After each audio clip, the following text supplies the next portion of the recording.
দীর্ঘদিন ধরে বন্ধ থাকা রাষ্ট্রায়ত্ত ৩টি পাটকল পুনরায় চালু করতে বেসরকারি ২ প্রতিষ্ঠানের কাছে ইজারা দিয়েছে সরকার। ১১ আগস্ট মঙ্গলবার এ বিষয়ে বাংলাদেশ জুট মিলস কর্পোরেশন বা বিজেএমসির সঙ্গে প্রাণ আরএফএল গ্রুপ ও হেমকো গ্রুপের চুক্তি স্বাক্ষরিত হয়েছে। অনুষ্ঠানে প্রধানমন্ত্রী তারেক রহমান উপস্থিত ছিলেন।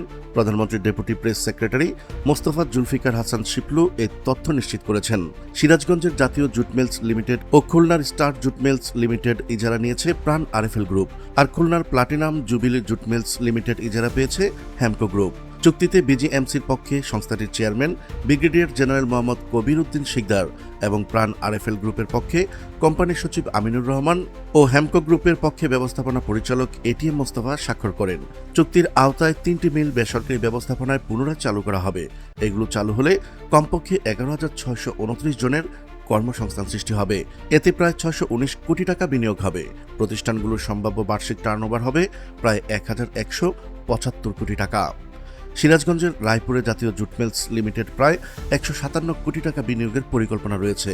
মিলটি চালু হলে ৫,২৩৮ জনের কর্মসংস্থান সৃষ্টি হবে। এই মিলের বার্ষিক টার্নওভার প্রায় ৫০০ কোটি টাকা হতে পারে। এছাড়া খুলনার Dighinala star jute mills limited প্রায় ২৫০ কোটি টাকা বিনিয়োগ করা হবে। মিলটি চালু হলে ৫,২৩৮ জনের কর্মসংস্থান সৃষ্টি হবে। এখানে বছরে প্রায় ৫০০ কোটি টাকা টার্নওভারের লক্ষ্যমাত্রা রয়েছে। খুলনার খালিশপুরে প্লাটিনাম জুবিলি জুট মিলস লিমিটেডে প্রায় ২১২ কোটি টাকা বিনিয়োগের পরিকল্পনা আছে। এটি চালু হলে কমপক্ষে ১,১৫৩ জনের কর্মসংস্থান সৃষ্টি হবে এবং প্রতিষ্ঠানটির সম্ভাব্য বার্ষিক টার্নওভার হবে প্রায় ১৭৫ কোটি টাকা।